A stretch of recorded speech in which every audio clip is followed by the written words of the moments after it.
Buenas tardes, señorita Daniela. Daniela Alejandra Díaz Riquelme, ¿está por ahí? Daniela,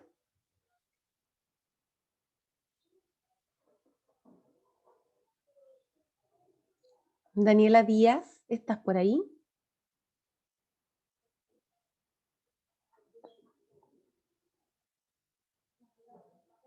Daniela Alejandra Díaz.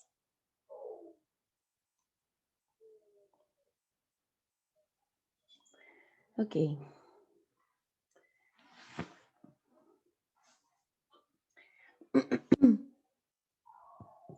Daniela Alejandra Díaz, ¿está por ahí?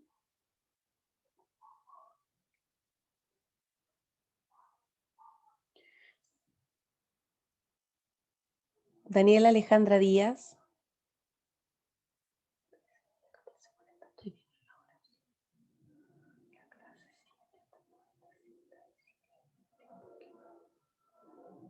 Ok. No ha llegado nadie más aparte de usted, señorita Daniela Díaz. No sé si estará conectada o no. Voy a comenzar a realizar la clase igual en el caso de que sus compañeros vayan a presentarse acá. Voy a dejarles escritos en el chat.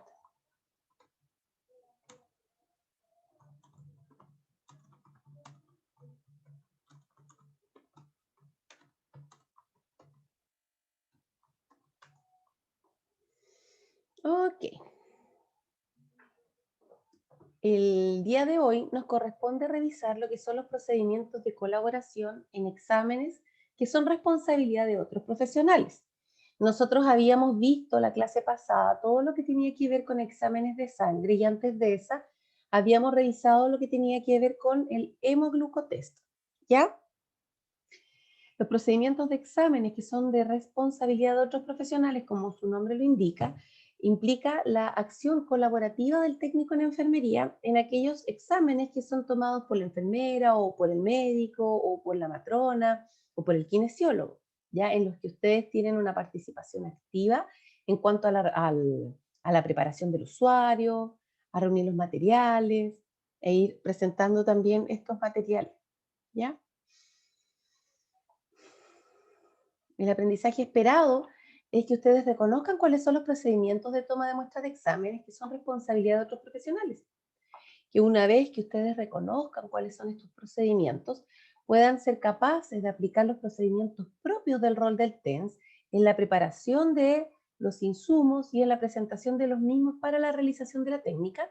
Y finalmente que ustedes también reconozcan cuáles son las condiciones con las que las muestras que ustedes recolectan sean enviadas al laboratorio para su posterior análisis. Uno de los primeros exámenes que nosotros vamos a observar es el examen de punción lumbar. Este examen de punción lumbar tiene como objetivo poder tomar una muestra de líquido cefalorraquídeo del usuario a fin de poder determinar o detectar anomalías, procesos infecciosos o inflamatorios, ¿verdad?, que se generen y que de esta forma pueda ser dirigida la atención del usuario una vez teniendo los resultados hacia un tratamiento oportuno. En cuanto a la técnica de esta punción lumbar, se caracteriza porque, como su nombre lo indica, se realiza una punción en la zona lumbar entre medio de las vértebras lumbar 3, lumbar 4 o L3 y L4 y lumbar 4, lumbar 5, cualquiera de esos dos lugares. ¿Ya? Desde ahí se introduce un trocar, como ustedes pueden observar ahí, ¿verdad? Y se obtiene este líquido cefalorraquídeo. Para realizar este procedimiento, el médico debe realizar una anestesia local, ¿verdad? Para evitar que, producto de la punción que se vaya a generar, el usuario se movilice por el estímulo doloroso. Y además porque es efectivamente doloroso, ¿ya? La información obtenida de la punción lumbar nos va a ayudar a determinar si es que hay un proceso infeccioso en curso, si es que hay un sangrado activo alrededor del cerebro, porque recordemos que este líquido cefalorraquídeo va a ir bañando o va a estar presente, ¿verdad?, en distintas partes del cerebro, en contacto directo con él, eh, y también entre medio de las membranas. Por lo tanto, vamos a poder determinar si este líquido viene con sangre, que hay un sangrado en alguna parte de estos lugares. Determinados tipos de cáncer también pueden ser detectados mediante el análisis de este tipo de líquido y enfermedades inflamatorias del sistema nervioso central también pueden ser pesquisadas mediante la realización de esta técnica. Informarles, obviamente, que esta punción lumbar no es un examen que se realice de forma regular o no es un examen de elección habitual, sino que se realiza como último método para poder diagnosticar de forma certera un cuadro de enfermedad que el usuario tenga. ¿Cuáles son los materiales de punción lumbar? Indicarles, chiquillos, que en el aula está puesto el link para que ustedes puedan revisar la técnica de punción lumbar y de esta forma les va a quedar mucho más claro. Hay que considerar que para realizar la punción lumbar, como es un procedimiento estéril y que requiere evidentemente toda la técnica séptica en su procedimiento, el usuario previo a la realización de este examen debiera bañarse completo. Si es autónomo, él puede realizarlo solo. Si es un paciente dependiente, son ustedes quienes tienen que intervenir en ese caso. Realizar la limpieza o el lavado de la piel para disminuir un poco la carga de suciedad que pueda haber. Y si ustedes son los que realizan el procedimiento, además, lo ideal sería que ustedes realizaran el lavado de la piel con un jabón antiséptico, clorexidina jabonosa o povidona jabonosa. ¿Ya? De esta forma descargamos más microorganismos de la zona también. Considerando que esta técnica es estéril, vamos a necesitar el equipo de punción lumbar. Este equipo de punción lumbar contiene un riñoncito, ¿verdad? Dentro de ese riñón hay un paño perforado, viene un paño entero, que es para hacer campo, y viene también una copela, que es un vasito, un pocillito, donde se va a agregar el antiséptico posteriormente, además de una o dos especies de baja lengua que vienen con una gasa encima que se utilizan para pincelar, ¿ya? Todos estos elementos vienen estériles. El pincelador. Debemos contar también con el trocar de punción lumbar, que es muy similar a aquel, como la bránula o la vía venosa que uno utiliza, pero es más larguita, ¿ya? Viene con una aguja por dentro y viene también con una silicona por fuera, de forma tal que cuando se introduce en la zona lumbar, se saca esta guía metálica que viene por dentro y queda solo la silicona puesta ahí, que finalmente va a ser la que va a hacer de canal, ¿verdad? Para drenar este líquido cefalorraquídeo. El médico debiera ir vestido con ropa estéril, específicamente delantal, ¿verdad? Y debiera ir además con guantes estériles, con la cofia o gorro y con una mascarilla para evitar la contaminación de la zona donde está realizando el procedimiento. Vamos a llevar dos mascarillas, una va a ser para él, otra va a ser para la persona que esté asistiendo. Gorros clínicos debieran haber dos.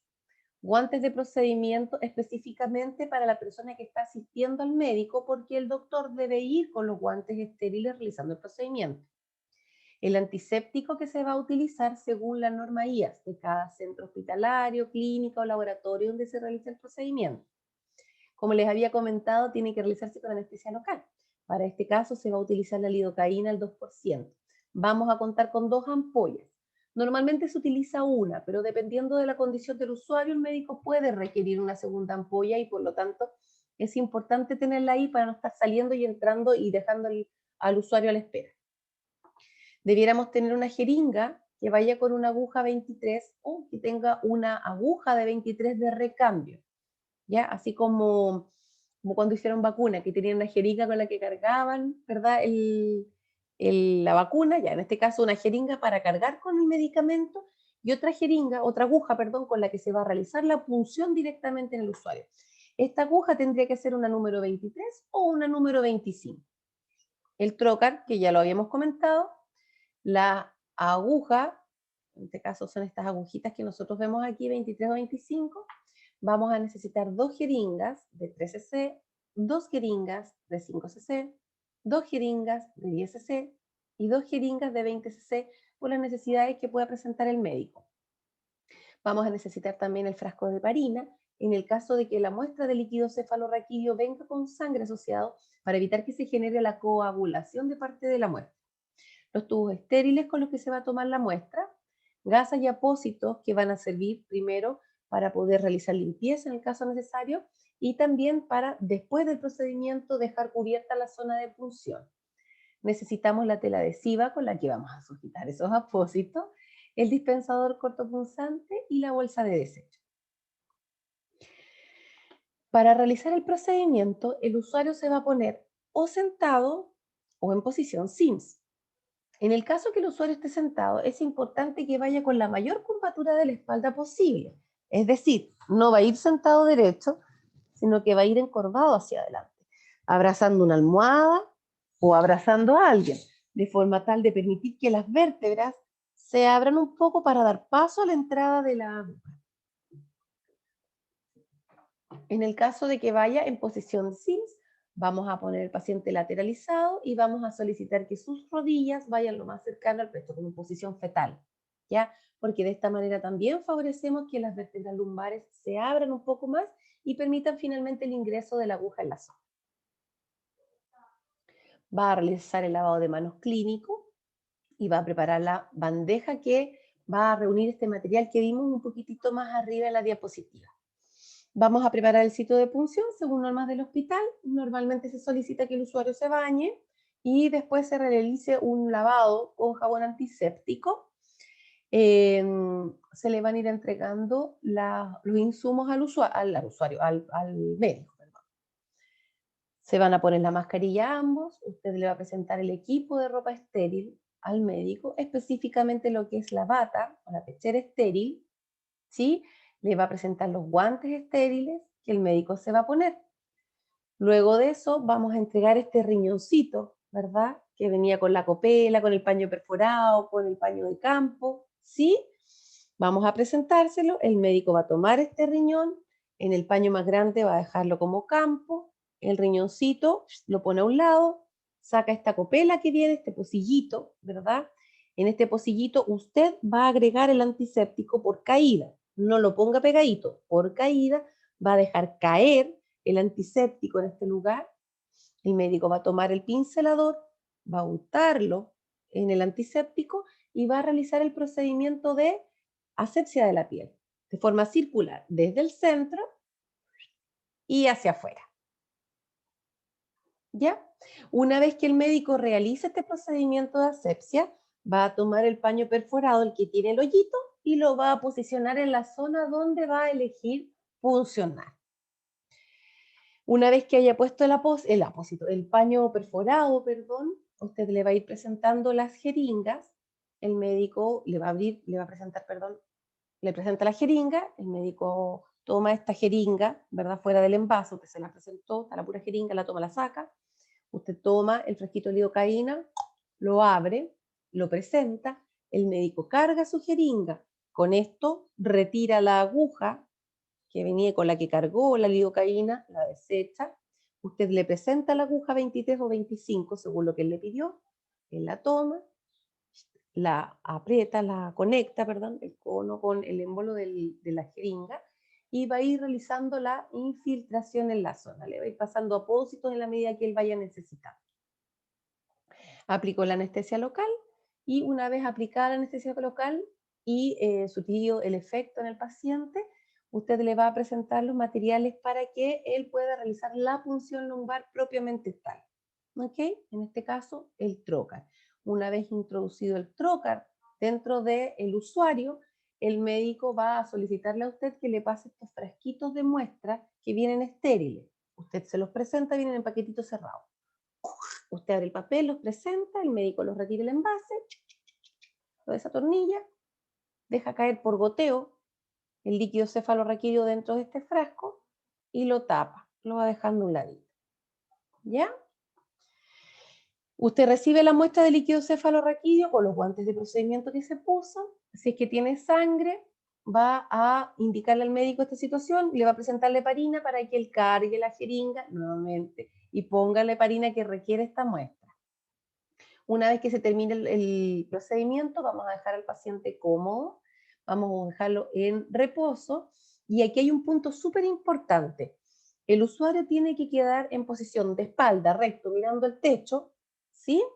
Por lo menos 4 horas, ¿sí? Durante este tiempo, el paciente lo ideal es que no se levante, hay que considerar que se le sacó una parte, una cantidad, aunque sea mínima, de líquido cefalorraquídeo, lo que va a incidir en que el usuario presente dolor de cabeza, mareos, náuseas, y por lo tanto es súper importante tenerlo monitorizado e ir valorando cómo está la escala de dolor.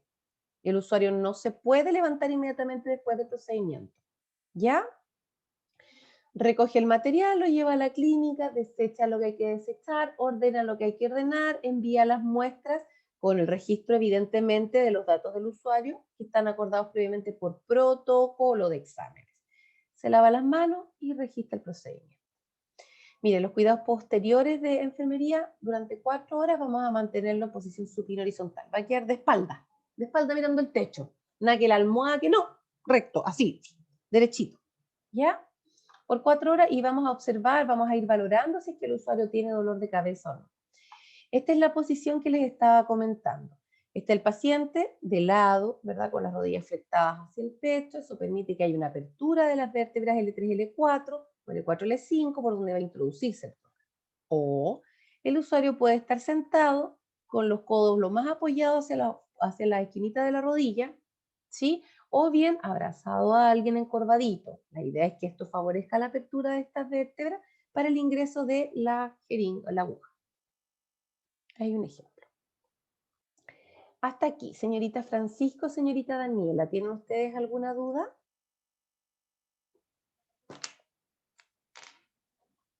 Señorita Francisca Rojas, ¿está por ahí? Francisca Rojas, está conectada. Ya, bien. Vamos, me sentí un poco sola porque está la señorita Daniela, pero la señorita Daniela no contesta nada de lo que no le habla. Ok, señorita Francisca, ¿quedó con alguna duda hasta acá en relación a lo que es el procedimiento de punción lumbar?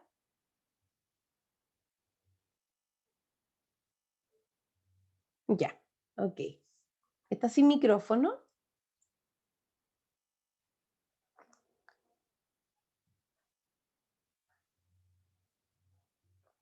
Ah, ya, mala cosa. Bueno, pues nada. Señorita Daniela Díaz, ¿tiene alguna duda hasta acá?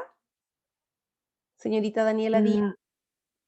Mm, profe, sí la estoy escuchando, pero igual es como que habla muy rápido, entonces después yo lo repaso y para que se me vaya quedando un poco en la cabeza. ¿Sí? Porque igual es harto, igual el procedimiento, más los cuidados y todo eso, igual lo tengo que volver a repasar y leer. Ya. Acuérdese que en el aula, acá, está el video de punción lumbar. Entonces, si uno lo observa, va viendo los pasos que se van realizando y por lo tanto queda más claro también. Uno puede ir viendo, no sé, pues que primero se lavó la piel, que se posicionó al paciente de una forma, que se realizó la asepsia, se puso el paño perforado, va viendo el paso a Sí, paso eso, cómo se realiza. sí, eso me quedó más como la posición y después el cuidado que tiene que tener el paciente, mantenerlo por 4 horas en posición supino horizontal. Sí. Buena, así, tal cual, bien. Los materiales que uno les va nombrando es para que ustedes sepan, pero si van observando el procedimiento les queda mucho más claro de cuáles son los materiales que hay que usar. ¿Ya? Bien, muchas gracias. Yo pensé que estaba sola cita Daniela, adelante le hablaba y no me contestaba. Y empecé la clase así como hablando No, sola. profe, que se me va la señal. Se me va la Ah, señal por y me eso. saca y después vuelve. Mm, Sí. ya, ok. Vamos a ver entonces el siguiente examen, que es el examen de hemocultivo. ¿A qué le suena la palabra hemocultivo? Sangre. Cultivo de Hemo, sangre. sangre. Eso es. Sí. Eso es, no es nada más que eso. Es un examen de sangre que se utiliza precisamente para poder realizar un cultivo de sangre en busca de microorganismos que puedan estar afectando al usuario. Normalmente se toma el cultivo de sangre o hemocultivo para bacterias anaeróbicas y bacterias aeróbicas, ¿sí?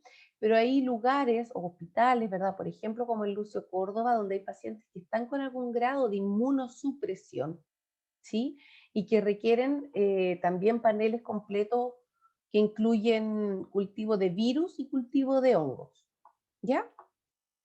La idea es que este procedimiento extrae sangre con técnica séptica para realizar un cultivo y obtiene esa sangre de las vías periféricas, es decir, de extremidades. Toma 2 o más muestras consecutivas, pero también pueden ser 2 o más muestras en días distintos, como para hacer un seguimiento, un cultivo, ¿ya?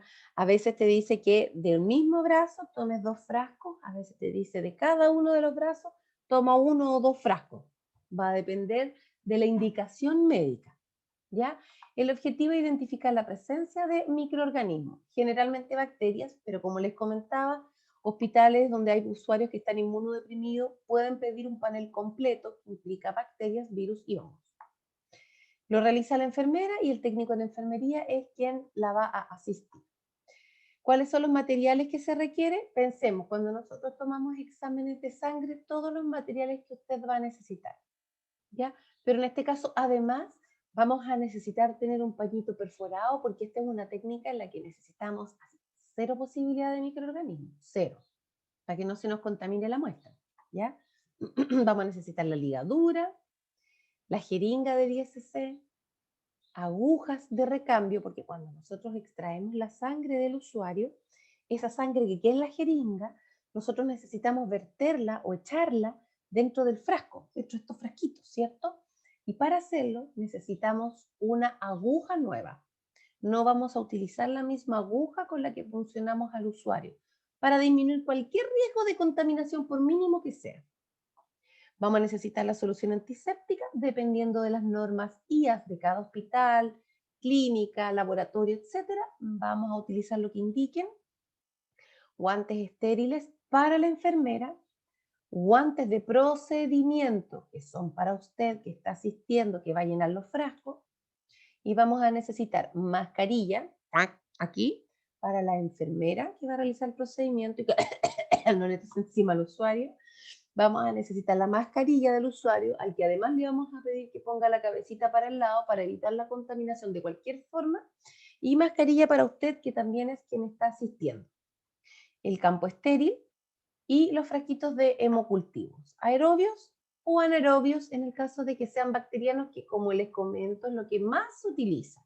Cuando se toman hemocultivo es en busca de bacterias, aerobias o anaerobias, ¿ya?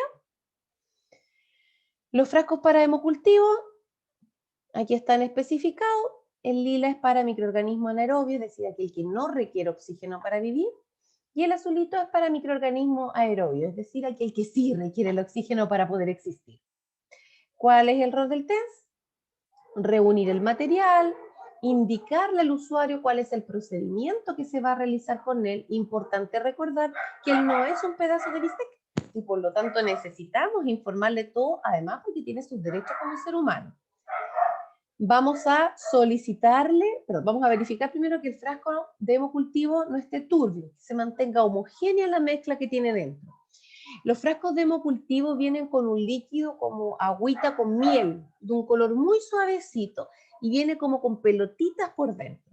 Esas pelotitas normalmente están decantadas en la parte de abajo del frasco, y la parte de arriba tiene su líquido, ¿ok?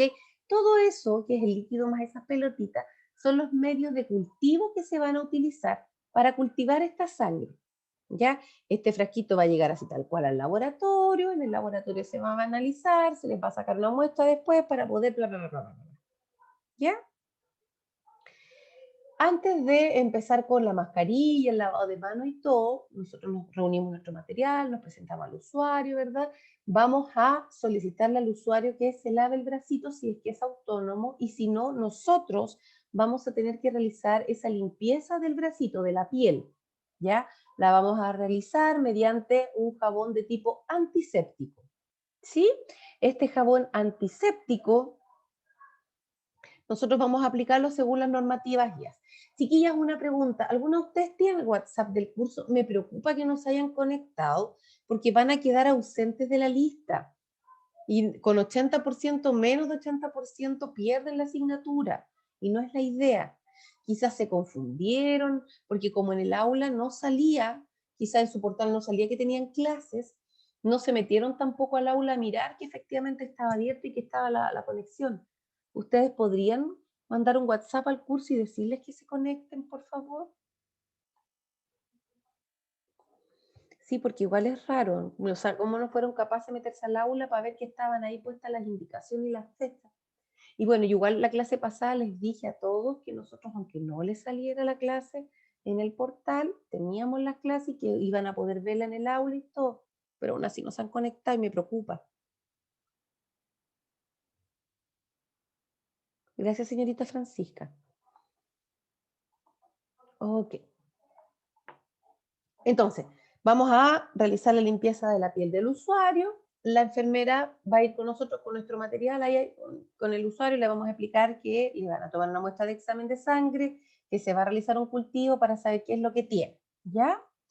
La enfermera va a ligar el brazo, 4 dedos sobre la zona, 5 dedos sobre la zona donde se va a puncionar. Acá esta parte no está muy cristiana de Dios, porque la ligadura 15 centímetros implicaría que tendría que tomar, no sé, desde la mano y poner la ligadura acá arriba. Son 4 o 5 dedos sobre la zona donde voy a puncionar, que normalmente es el pliegue antecubital, que nosotros ya sabemos que ahí se toma la muestra normalmente, ¿cierto? La enfermera va a ligar, va a empezar a palpar, va a encontrar el acceso venoso. ¿Está listo? Perfecto. Desliga el brazo. Acuérdense que siempre tienen que desligar una vez que encontraron el vaso sanguíneo mientras preparan el material. ¿Ya? Buenas tardes, señorita Priscila. Ok. Va a desligar el brazo y mientras tanto ustedes van a presentarle el paño perforado, ¿verdad? Y el paño de campo si es que tiene ese mismo envase. La enfermera antes que lo presente, tiene usted que presentarle los guantes, tiene toda la razón. Le presenta los guantes, la enfermera se pone los guantes estériles, ahí usted recién le pasa el paño perforado, toma el paño perforado, lo posiciona en el lugar del usuario. Me salté un paso, déjeme pensar. Ya me acordé, voy a hacer un rebobino. Ya. La enfermera palpó y encontró el lugar donde estaba la venita, perfecto. Ahí estamos bien, ya. Desligó el brazo. Hasta aquí estábamos. Este es el lugar. De ahora en adelante, ahora sí. Va a tomar el antiséptico, ¿verdad? Alcohol, clorexidina, según la normativa IAS que tenga. Va a tomar el antiséptico en un apósito estéril y va a realizar la asepsia de la piel de forma concéntrica, como les expliqué en la clase pasada. Desde el centro como un caracol hacia afuera. Y desecha. Ahora que ya está séptica la piel, ahora recién sí va a poner la ligadura de nuevo. Ahora sí, 4 a 5 dedos desde el pliegue anticubital, si esta va a ser la zona que va a funcionar. 4 a 5 dedos sobre la zona donde va a tomar el examen. ¿Se entiende?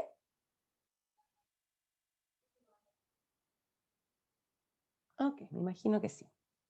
Usted va a presentarle los guantes estériles, ella se va a poner los guantecitos estériles, le va a presentar el paño perforado, ahora sí, pone el paño perforado. El usuario ya está ligado, tiene la piel antiséptica o aséptica, la enfermera ya tiene los guantes, tiene el campo, está todo listo. Usted va a presentarle la jeringa, ella va a tomar la jeringa, ¿cierto? Y va a realizar el procedimiento de punción. La jeringa usted le pasa, no sé, un apósito estéril. Aquí no podría pasarle algodón estéril, porque recuerde que no viene un algodón estéril normalmente, y es más fácil pasarle una gasa, y ella está con guantes estériles. Por lo tanto, si tomara un algodón que está solo limpio, no nos va a servir.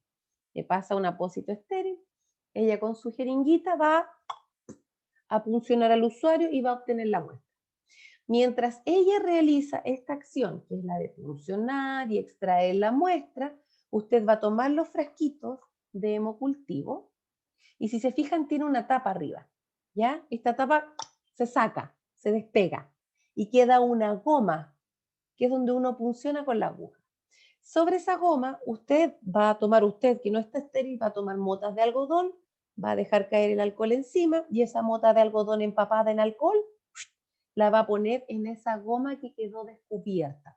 De esta forma va a poder descargar microorganismos también que puedan haber en la zona. ¿Ya?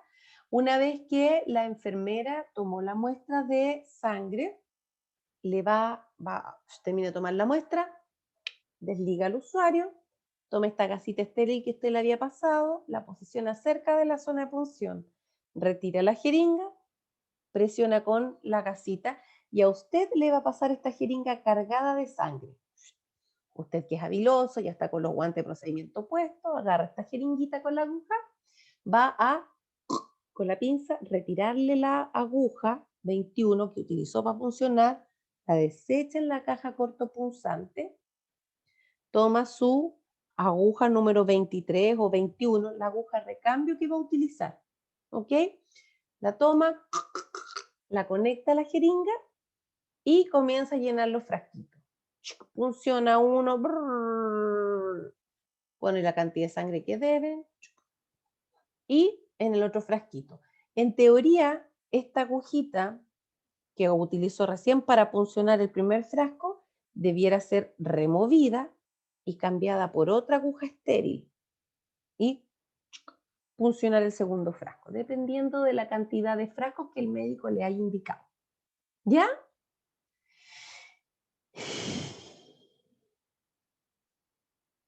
Ok. Mientras usted llena los frascos, la enfermera va a seguir presionando el brazo del paciente, va a sacar el campo estéril que tenía ahí, retira la ligadura, ¿verdad? Usted le va a alcanzar un pedacito de tela adhesiva con un algodoncito limpio, lo dejan ahí y le dice al usuario, presiónese por lo menos 3 minutos para bla, bla, bla, bla, bla, para generar los homeostasis. Estos fresquitos que usted obtuvo con la muestra que rellenó, tienen que ir con ciertos datos concretos. El primero de ellos siempre, siempre, siempre, en todo momento y lugar, es la temperatura con la que el paciente estaba cuando se le tomó el examen.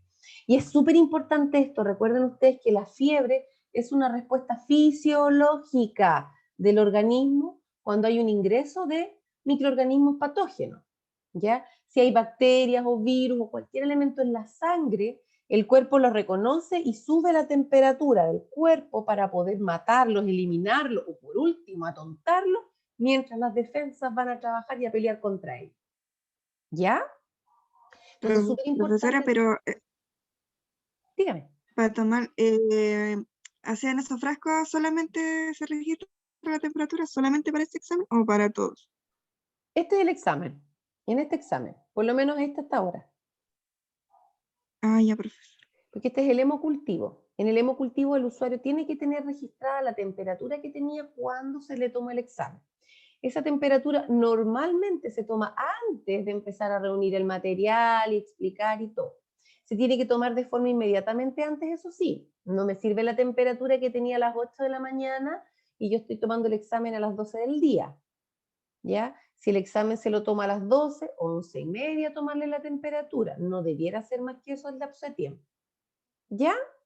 Tiene que ir registrada la temperatura del usuario y también tiene que ir registrando el número del frasco. Frasco 1, frasco 2, frasco 3, porque el laboratorio tiene que tener conocimiento de la distancia que hubo de tiempo entre un frasco y otro. Cuando te piden un panel, por ejemplo, de bacterias aeróbicas y anaeróbicas, tú realizas la punción y de la misma muestra le echas a los dos frasquitos. A veces el médico te dice, tómele 2 muestras anaeróbicas. Entonces usted va a tomar en un bracito, toma una muestra, tiene que rotular en el frasco, ¿verdad? La hora en la que se tomó frasco 1 y la temperatura del usuario.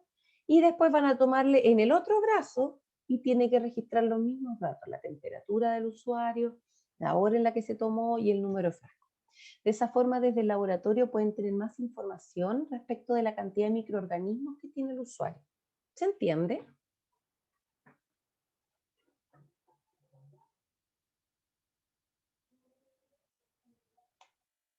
Ok. Señorita Priscila. Priscila Villaseca. Dígame, profe. Hola.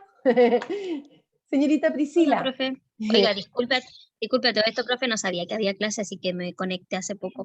Lo imaginé, por eso le había pedido a los compañeros que les avisaran, porque era raro que Sí, avisaron por WhatsApp porque en el, ¿cómo se llama esto? En el horario no salía que teníamos clases con usted. Entonces, por eso. Sí, pues. Yo por eso la clase pasada también les había comentado que no les va a salir en el horario porque habíamos partido después, ¿se acuerdan? Como empezamos con clases, se supone que eran presenciales, esperamos lo más que pudimos para partir con presenciales, no hubo caso, partimos online. Por eso partimos después. Entonces quedó todos esos días anteriores. Bueno, en fin, ya. Señorita Priscila, cuénteme. En relación al examen de hemocultivo, ¿tiene alguna duda usted?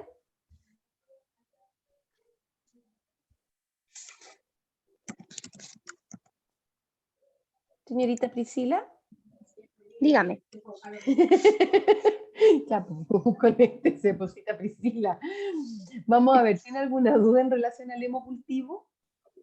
No, profe, ninguna duda. Es que Ya. el internet es súper lento, entonces se me ve súper pegada. Por eso Ah, me habla y yo, ¿qué? Pero ok, bueno, a veces suele pasar. Muy bien, muchas gracias. Señorita Micaela, ¿está por ahí? Sí, profe. Bien, ¿para qué Hola. se... Hola, hola. Cita Micaela, cuénteme, ¿para qué se utiliza el examen de hemocultivo? Espérame, profe. Dele nomás. Hemocultivo. ¿Es un cultivo para ver bacterias o no? Así es. ¿Es un cultivo de qué? ¿Qué es lo que cultivamos aquí? ¿Qué muestra del No la paciente? escuché, profe, perdón. ¿Qué muestra del usuario se cultiva en este caso? Sangre. Sangre, sangre, cultivo, un cultivo de sangre. Muy bien. ¿Sí? Sí, así es. Normalmente el hemocultivo se utiliza para la pesquisa de bacterias aeróbicas o anaeróbicas, sobre todo en los pacientes que tienen fiebre sin foco. Se tomó la PCR proteína C reactiva, no del de reacción de cadena, no el PCR del COVID, el otro, ya el PCR de proteína C reactiva, ¿sí? Se tomó la PCR, se tomó VHS, se tomaron hemogramas, vieron que había un aumento de glóbulos rojos y blancos, pero no sabíamos el por qué.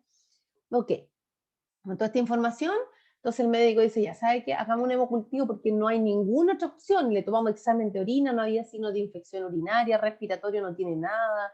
Y empezaron a averiguar por dónde, el hemocultivo. ¿Ya? A veces también y en pacientes inmunosuprimidos, como les comentaba a sus compañeras anteriormente, se puede tomar este examen también para la pesquisa de virus o de hongos, pero eso normalmente es más frecuente en pacientes que tienen un grado de inmunosupresión o inmunodepresión. ¿Ya? Perfecto.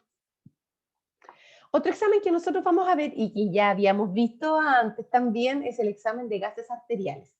Este examen de gases arteriales aparece en esta diapositiva de otros profesionales porque lo toma la enfermera. Yo se los mostré en la clase pasada cuando vimos todos los otros exámenes, ¿se acuerdan? Les había comentado que existía este examen que permitía, mediante la evaluación de la sangre arterial, reconocer la presión de oxígeno, la presión de CO2, el bicarbonato o HCO3, ¿verdad? En la sangre y que también se utilizaba a modo de poder reconocer el pH del usuario. ¿Ok? Reconocer que en este caso el gas arterial va en una muestra de sangre arterial. Si fuera gas venoso, ahí iría de sangre venosa. ¿Ya? Si son gases arteriales, ¿de dónde se saca la sangre? De una arteria. Very good. Y en el caso de que sea venoso, De una vena. bien, sí, era como obvio, pero no vieron ustedes las cosas que de repente se equivocan. Bien. Ok, estos son los parámetros que se buscan dentro del examen. pH, presión de oxígeno, presión arterial de CO2, bicarbonato y exceso de base. Estos son parámetros, por ejemplo, cuando hay un aumento de CO2 o de dióxido de carbono en el cuerpo, tendemos o podemos desarrollar una acidosis respiratoria, es decir, nuestra sangre se pone más ácida por acumulación de este dióxido de carbono. Recordar brevemente que el dióxido de carbono es el desecho que se genera a nivel celular cuando se usa el oxígeno. Nosotros respiramos, pasamos oxígeno a nuestras células, las células trabajan y después desecha CO2 y nosotros lo botamos en la expiración. ¿Ya? Cuando ese CO2 que debiera ser eliminado no se elimina de forma correcta, acordándonos que la hemoglobina le gustan todo y anda circulando por ahí con todo lo que encuentra en gas, se acumula este CO2, se genera una acidosis, ¿ya? Por eso es importante reconocer el pH. pH menor a 7.34, vamos a indicar que está con una acidosis, ¿ya? El bicarbonato, que es el buffer o es el elemento que se encarga de mantener la sangre neutra, que no esté tan ácida, ¿cierto? Ni tan básica.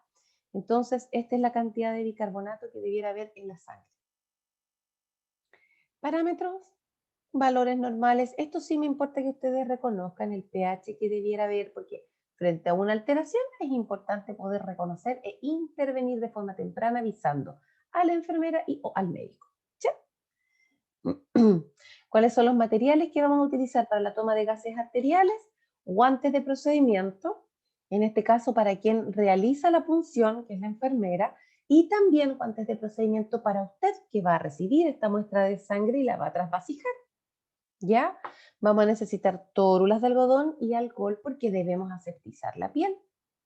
Necesitaremos una jeringa heparinizada, es decir, vamos a necesitar una jeringa que cuente con un cc de heparina para evitar que esta muestra se nos coagule. Recuerden ustedes, y en esto algunas personas se equivocaron, para que nunca más se les olvide, la muestra de gases arteriales debe ir refrigerada porque de esta forma la función de la célula dentro de la muestra consume menos oxígeno que hay en la muestra. No es para evitar que se coagule, ¿ok?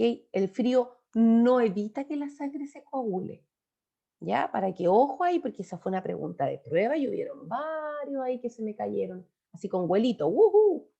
Bueno, en el mercado existen jeringas de gases, que son jeringas especiales, que vienen ya con el producto dentro. A ver si puedo encontrar y se las voy a mostrar para que ustedes salgan de dudas también.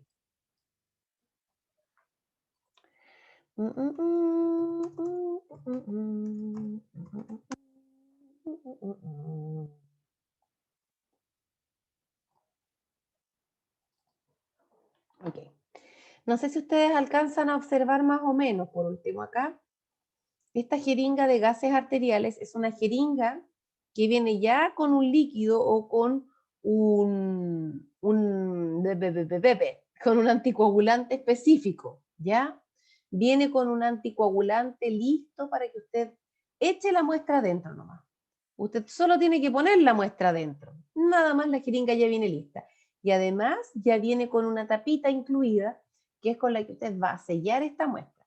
Hay que recordar que como esta muestra tiene como objetivo analizar los gases, el oxígeno, el CO2 que tiene la sangre, si yo llevo esta jeringa destapada, o sea, primero vamos a tener una muestra probablemente contaminada. Y lo otro es que puede ingresar aire ambiental, ¿cierto? Yo echo el émbolo para atrás y me quedan burbujas de aire y esto sí o sí me va a modificar la concentración real de sangre que tiene el individuo. ¿Ok? Cuando la jeringa se llena o se pone la sangre que se va a enviar al laboratorio, uno empuja el émbolo suavecito hacia arriba hasta que la sangre llegue aquí a tope, al tope, hasta el borde rojito. Y luego de eso, pone la tapa. ¿Ya?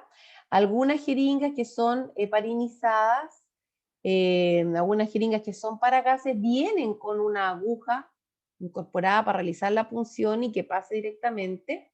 Y hay otras que no, porque vienen de forma distinta. ¿Sí? En lo personal, a mí no me gustan las jeringas que vienen con el anticoagulante y utilizar esas para tomar la muestra, porque existe siempre el riesgo de que uno haga y envíe heparina dentro del cuerpo del usuario. Por lo tanto, esta jeringa tiene que ser independiente de la jeringa que yo voy a utilizar para tomar la muestra. ¿Ya? Tiene que ir con una tapita para el hoyito de la jeringa y las unidades refrigerantes, que es con lo que se tiene que enviar la muestra sí o sí. ¿Vale? Importante dentro del rol del test, preparar el material, evidentemente, rotular la muestra que reciba. ¿Y qué es lo que va a rotular? Los datos del usuario. Revisar los protocolos de toma de exámenes de cada centro. Que algunos te piden 2 nombres, 2 apellidos y root, otros te piden 1 nombre, 2 apellidos y root, otros solo root, ¿ok? Según las indicaciones de cada norma, según cada protocolo, perdón, del centro, vamos a registrar los datos del usuario. Además, vamos a rotular la muestra con la temperatura corporal que tenía el usuario. Aquí aludiendo a la pregunta que usted había hecho antes, señorita. Se me olvidó el nombre de la señorita que me había comentado esto. La Catalina. No, la Daniela. La Daniela había preguntado, parece. Ya. O la Francisca Rojas, una de dos. Aquí vamos a necesitar rotular la muestra porque recuerden ustedes que cuando el usuario está con fiebre, tenemos un mayor aumento de la demanda de oxígeno, tenemos una mayor demanda, una mayor necesidad de oxígeno, ¿ya? Por lo tanto, es un dato súper importante que tiene que ir registrado en el rótulo. Se traslada la muestra con unidad refrigerante y la orden médica. Y además tenemos que dejar registrado en este frasquito, en esta jeringa donde va la muestra, aparte de los datos del usuario, la temperatura corporal, la edad que tiene, vamos a tener que registrar la hora en la que se tomó la muestra, porque mientras más tiempo pase, más consumo de oxígeno hay a nivel celular dentro de esa muestra, por lo tanto, hay menos oxígeno libre en la muestra. ¿Ya? Es proporcional, mientras más tiempo pase en ser analizada, menos oxígeno va a haber dentro de la muestra. ¿Ya? Entonces, la hora en la que fue tomada, y si el usuario está con un aporte extra de oxígeno, por ejemplo, está con 3 litros por naricera, usted tiene que poner 3 litros por naricera. Si el usuario está con mascarilla y tiene una FIO2 25, 31, 35, lo que sea, usted tiene que llevar registrado ahí FIO2 al 35%, 24%, lo que sea por ciento. Porque ese dato va a ser importante a la hora de analizar el resultado. ¿Sí? Imagínese el resultado arroja que el usuario está con, no sé, por 93% de presión de oxígeno dentro del cuerpo. Y está con un aporte de oxígeno al, no sé, al 50%. Estamos con tragedia, ¿no? Ok.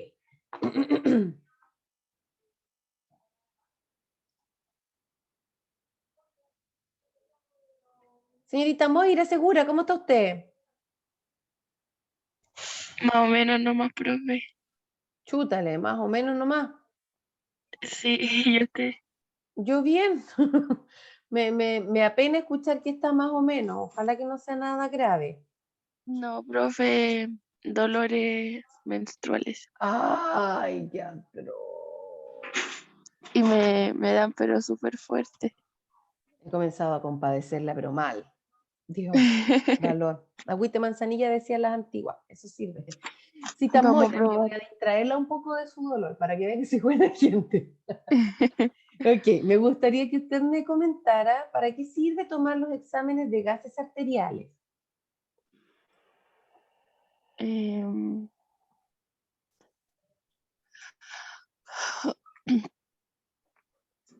mm, Gases arteriales.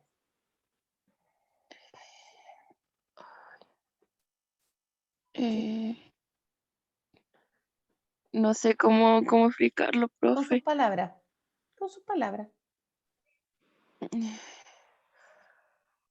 Ay, ay, profe, no sé cómo. Ya, cita Moira, ponga atención en clase. A ver, ¿quién de sus compañeras quiere ayudar en esa respuesta? Oh, ¿en serio nadie? Daisy, Es para medir puede ser el oxígeno o algún otro gas que haya en el torrente sanguíneo. eso es, tal cual, como su nombre lo indica, gases. Oxígeno, CO2, bicarbonato, ¿cierto? Bien, muchas gracias, cita Daisy. Wow. Ok, vamos a seguir con otro examen que es el hisopado y aspirado nasofaríngeo. Todos hemos estado este último año, yo creo, me hemos mareado con este tema del hisopado nasofaríngeo con las pruebas del COVID, ¿cierto? Que te meten un cotonito largo por la nariz y te hacen un raspado por dentro. Ya, ese es un hisopado nasofaríngeo. No sé qué mucho más hay que especificar al respecto. Uno lo ve y dice, ah, eso es. Está. El hisopado y el aspirado nasofaríngeo se utilizan para poder obtener una muestra de la secreción nasofaríngea. ¿Ya? Esta secreción nasofaríngea va a contener o puede contener diversos tipos de microorganismos, ¿cierto? Puede contener virus, puede contener bacterias, etc. ¿Ya? Entonces, esta detección de muestra de secreción nasofaríngea se va a realizar a través del hisopado o del aspirado, ¿vale? ¿Cuáles son los métodos de análisis que se utilizan normalmente? Es el IFI, que es el examen de inmunofluorescencia indirecta, que pesquisa 7 tipos de virus: adenovirus, influenza, parainfluenza, Bordetella pertussis, que es bacteria, y no me acuerdo cuál más. Y tenemos también el PCR, que es el examen de reacción de polimerasa en cadena, que ese sí se utiliza para el coronavirus, ya, entre otros exámenes. ¿Vale?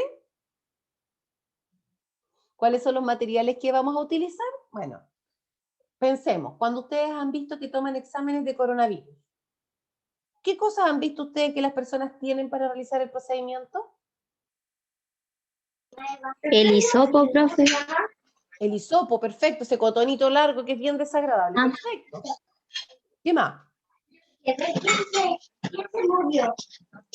Traen también el frasquito para echarle el hisopo. Perfecto, un medio de transporte universal, que es ese tubito que no tiene ni un brillo, ese frasquito con el que se envía la muestra, ¿cierto? Ya, perfecto. ¿Qué más hemos visto nosotros que necesitan para realizar el examen de coronavirus, ese PCR fome, feo y tonto? Los guantes del Guantes. procedimiento. Súper bien, excelente, súper bien. ¿Qué más? En este La careta, profe, careta, tienda mascarilla, facial. lo esencial. Perfecto. Mascarilla y antiparras o mascarilla, tienda facial, ¿cierto? Perfecto. Vamos a necesitar también un delantal o pechera para realizar el procedimiento. Pechera, antiparras, perfecto esta frase. Muy bien. Eso es en el caso del hisopado, que es el que todos hemos visto reiteradas oportunidades, y que si usted pone hisopado PCR o prueba PCR, le va a salir clarito cómo se realiza. La otra técnica para recolectar la muestra de secreción nasofaríngea es a través de la aspiración. ¿Alguno de ustedes ha visto alguna vez un proceso de aspiración de secreciones? No, profe. Nada. Lo mejor. Ya, ok. No Yo angustiarse. sí, cuando uno le aspira un poquito a las guaguitas. Eso, es eso. Es muy parecido a eso, es la misma Eso sí. técnica. Es la misma técnica. En la que se introduce una sonda delgadita por la nariz, ¿verdad? Esta sonda tiene unos hoyitos. Tucutucutú, tucutucutú, tucutucutú. Uy, mis dibujos son tan feos, chiquillos, disculpen, ya. Es una sonda delgadita que tiene unos hoyitos en la punta que se introduce donde el usuario. Y llegan hacia la zona nasofaríngea acá atrás. Y esta parte de acá de la sonda, que es la sonda de aspiración, que es más bonita vista de esta manera, tiene un dispositivo acá, no sé si lo ven, que se caracteriza porque tiene un hoyito y un tubo para abajo. ¿Ok? Este hoyito de acá es el que nos va a permitir más adelante regularizar la presión con la que estamos aspirando. ¿Sí? Va a permitir que nosotros hagamos, en vez de hacer, ¿ok? Va a permitir que se genere efectivamente una fuerza de succión, ¿vale? Este tubito, esta parte que ustedes ven acá, se conecta con esta parte del dispositivo. Esto, chiquillos, es un frasco de IFI. Es un frasco que se utiliza para la inmunofluorescencia indirecta, ¿ya? Es un tubito que tiene 2 cachitos. Yo le digo, es un tubo del Chapulín Colorado y tiene como 2 antenas cuando uno lo para. Es bien ridículo, pero es, bueno, es muy útil, ¿ya? Una de estas patitas, ¿verdad? Una de estas siliconas que sale del frasco, tiene un área de conexión, que es esta que yo les estoy mostrando aquí, que se conecta a esta parte de acá de la sonda de aspiración, ¿sí? De forma que cuando se aspire, la secreción nasofaríngea del usuario viaje por esta sonda y caiga al frasco. Se quede en la base del frasco, queda pegada ahí abajo el moco. ¿Ok? Y esta partecita blanca que ustedes ven acá, que es el otro cachito, ese va a ir conectado a una silicona de aspiración, que es un tubo que normalmente tiene unas líneas celestes, un tubo más o menos gruesecito, que lo que hace es como un alargador desde donde se está generando la aspiración Normalmente está en las paredes de las unidades del paciente o en unos carritos, en unos aspiración portátiles. La maquinita es la que hace la aspiración. Para poder llevar esa aspiración a algún lado, vamos a necesitar esta silicona de conexión. Esa silicona de conexión entonces va a tener un lado desde acá agarrado, se va a tirar la silicona de conexión hacia la central de aspiración. ¿Ya? Cuando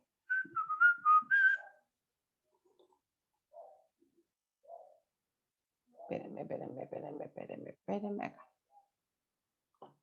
Cuando se realiza la aspiración, se introduce la punta de esa sonda que ustedes ven cuando aspiran a las guaguas, ya. Se introduce un poco más profundo que donde se aspira la guaguita, ¿ya? Se mete un poquitito más la sonda. Una vez que ya sabemos que está en la zona nasofaringea del usuario, comienza a apretarse este botoncito que les decía yo de la sonda y se va a generar efectivamente la aspiración con fuerza, porque la idea es que mediante esa succión con fuerza que se realiza, pueda ir retirándose o sacándose estas secreciones que están alojadas acá y que es altamente probable que tengan los microorganismos. Esta secreción o moco va a ir avanzando por la sonda y va a caer acá al fondo del frasquito. ¿Ya? Una vez que cae al fondo del frasquito ya no lo van a sacar con nada. La bomba al vacío sigue generando presión. Se los voy a explicar de forma sencilla para que lo comprendan. Acá esta bomba al vacío lo que hace es generar la succión. ¿Ya? Va generando succión esta presión negativa.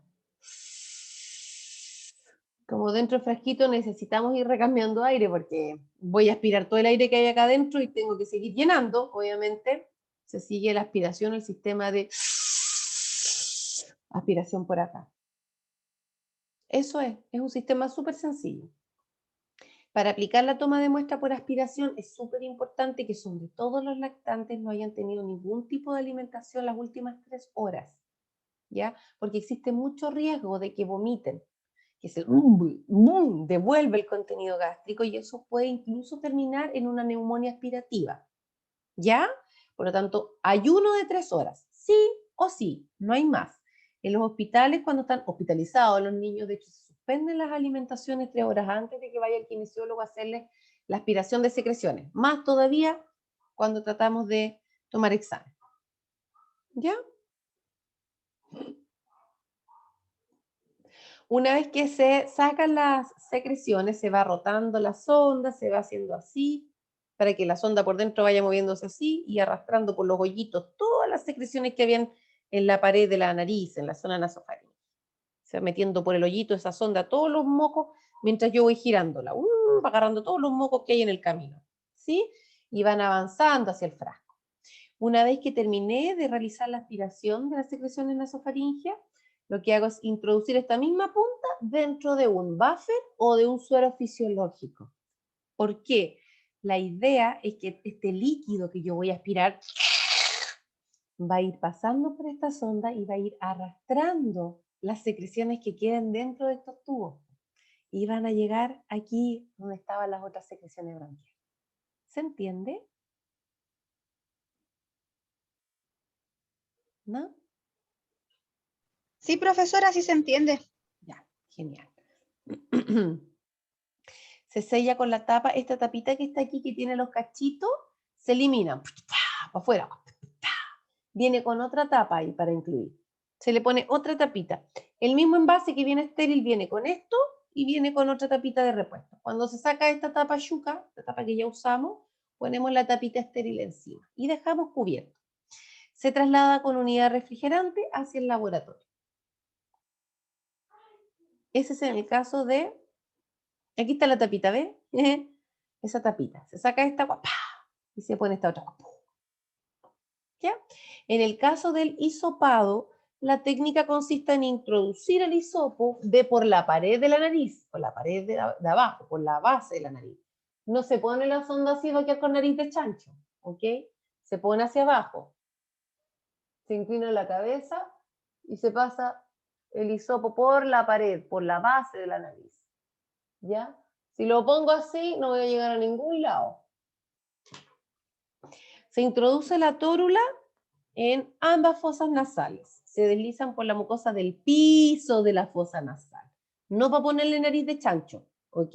Se arrastra por acá hasta que llega a esta zona. Nasofaringea. Aquí parte la faringe, naso.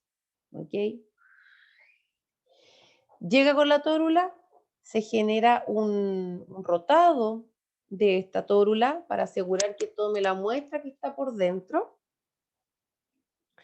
Y luego se saca de la nariz, rotando, y se mete este hisopo, este cotonito largo, en el tubo que va a estar determinado para eso. ¿Qué son estos tubos de muestra universal? Estos de acá. Estos que no tienen ni un brillo, pero que vienen... Ahí está. Esos normalmente vienen también con un medio de mantención de la muestra, de preservante, esa es la palabra, de preservante de la muestra. ¿Ya? Se sumerge en ese líquido y se repite en la otra fosa nasal.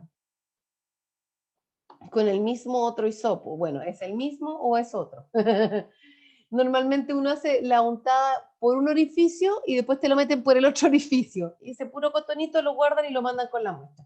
El objetivo finalmente, chiquillos, es que ese algodón vaya con la mayor cantidad de células epiteliales de la zona nasofaringea del usuario. Si utiliza otro, bueno, utilice otro del mismo usuario, se mete dentro del mismo frasquito porque es del mismo usuario. ¿Ya? Se envía también con unidades refrigerantes. ¿Hasta aquí dudas? ¿No? Ya. No, Otro examen que, dígame. no, solo le decía que no había duda. Ah, gracias. Otro examen que es de responsabilidad de otros profesionales es el Papa Nicolau. Papa Nicolau o PAP. Cualquiera de las tres formas es correcta. ¿Ya? Este examen, el PAP, es un examen que es un examen que pesquisa células anómalas, ¿verdad? En el cuello del útero. ¿Sí? Es un examen citológico porque lo que hace es estudiar las células que están aquí en el cuello del útero, específicamente en busca de o prevención del cáncer cérvico-uterino. ¿Sí? La idea es que se puedan tomar una muestra representativa de esta zona para llevar a un portaobjeto, se envía al laboratorio y se determina la presencia o ausencia de células que sean anómalas. ¿Ya? ¿Cuáles son los materiales? Me imagino yo que todas ustedes son lo suficientemente jóvenes para no haber tenido que ser sometidos a esto, excepto las que tienen guaguas que ya sí que ya estamos líquidas. Bueno, dentro de los materiales que se van a utilizar para poder realizar el Papa Nicolau está el famoso y desagradable espéculo. Este espéculo es un instrumento que puede ser de plástico o puede ser de metal. Normalmente los servicios públicos tienen este que es de metal, ¿verdad? Que si ustedes se fijan tienen dos paletitas. Es como un pico de animal. ¿Sí? Que tiene dos láminas en el fondo. Se introduce esto por el canal vaginal y mediante una perillita acá se van abriendo, separando estas láminas. La idea es que se exponga, ¿verdad?, el cuello del útero, ¿sí?, para poder introducir una espátula de aire. Este lado de acá, que tiene puntita, ¿verdad?, es la que se va a introducir en el cuello del útero para sacar las muestras, ¿sí?, y esas muestras van a ir a parar a un portaobjeto.